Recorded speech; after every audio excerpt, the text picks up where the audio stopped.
নমস্কার, আমি দেবযানী। আমার চ্যানেলের আরেকটি নতুন ব্লগে আপনাদের সকলকে স্বাগত। আজকে শনিবার, আর আজকের দিনটা আমরা কেমন করে কাটালাম আমার ব্লগে আমি সেটাই আজকে আপনাদের সাথে শেয়ার করব।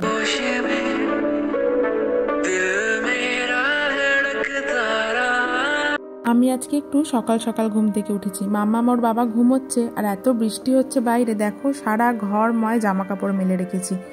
বৃষ্টির দিনে বোধহয় সবার বাড়িরই এরকমই অবস্থা হয়।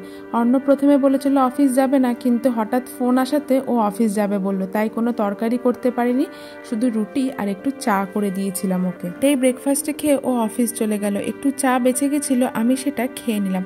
মামামের ঘুম থেকে উঠতে দেরি হচ্ছে দেখে ওকে না আজকে একটু কাঁচকলা দিয়ে মাছের ঝোল করে দিয়েছিলাম, আর এরই মধ্যে মামাম ঘুম থেকে উঠে গেছে। এই মাছটাকে নুন হলুদ মাখিয়ে প্রথমে একটু ভেজে নিয়েছি, তারপরে কাঁচকলা আর আলুটাকেও ওই তেলে ভেজে নিয়ে নুন হলুদ আর একটু জিরে গুঁড়ো ধনে গুঁড়ো দিয়ে একটু জল দিয়ে একটু ঝোলটা ফুটিয়ে নিয়েছি। ঝোলটা ফুটে গেলে পরে মাছটা দিয়ে ঝোলটা আরেকবার ফুটিয়ে নিলাম। প্রেসার কুকারের মধ্যে ভাতটা ডাইরেক্ট দিয়ে মাছের ঝোলটা দিয়ে বেশ কয়েকটা সিটি মেরে নিলে সবজিটা আর ভাতটা ভালো মতো সিদ্ধ হয়ে যাবে।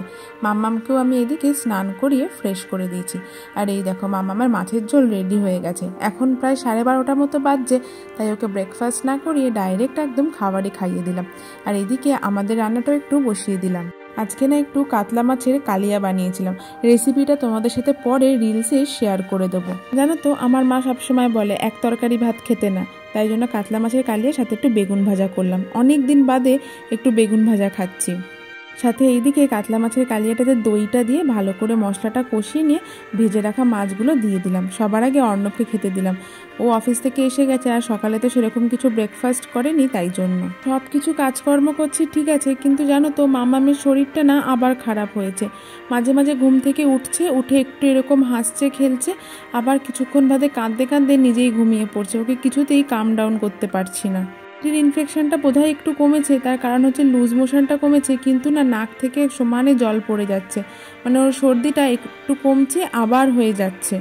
তাই সত্যি কথা বলতে মামামকে নিয়ে একটু চিন্তাতেই আছি।